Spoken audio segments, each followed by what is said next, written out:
parley about intellectual dishonesty.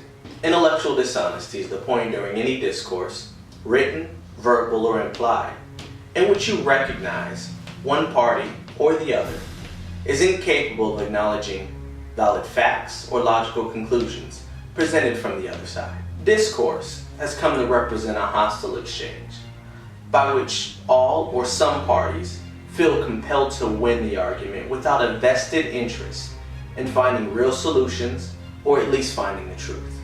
The current direction of intellectual discourse has largely left us without the benefit of real understanding and without the benefit of shared knowledge. Now we're going to provide you some examples of intellectual dishonesty. Example 1. It's intellectually dishonest to say that guns kill people. There have been almost no situations recorded by which a gun, unmolested, fired itself and killed a person or people. Even under such circumstances, the culprit is usually the individual who left the gun uncovered or mishandled said weapon. The truth is, folks, guns don't kill people. People with guns kill people. No matter how I handle this gun. And there are many contentious issues involving handling guns. But the maliciousness of this gun by itself should not be one of those questions and should not be one of those issues. Now, when you interject the human factor into the equation, things have a habit of changing. The gun by itself bothered nobody. Now with me having the gun, the equation changed. Now, when we interject human factor number 2, the equation changes again. And when we interject human factor 3,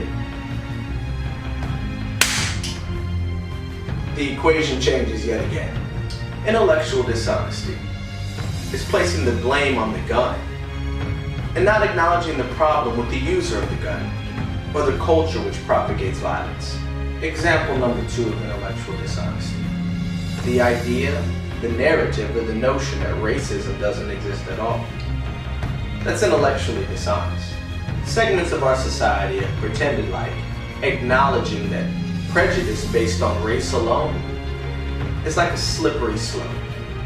If you admit to racism existing, it'll lead to the death of society. The most obvious example of intellectual dishonesty when it comes to racism, no matter how many statistics, testimonials, or research you provide, some people still pretend like it doesn't exist. They act like all these minorities who don't know each other live in different places that have the same experiences are all lying together. That doesn't make any sense. And it's obviously intellectual dishonesty. You know what's really interesting?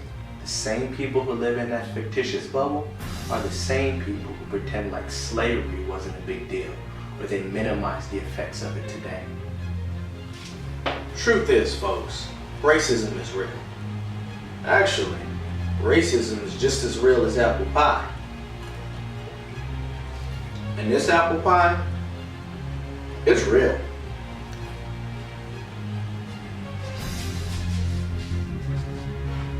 Intellectual dishonesty is killing America.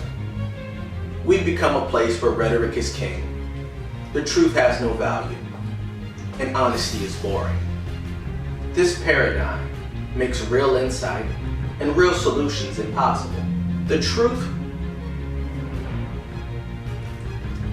when we do find it is sometimes in the middle, but more often than not, it's more to one side than the other. And there's no problem with that. Let's parlay.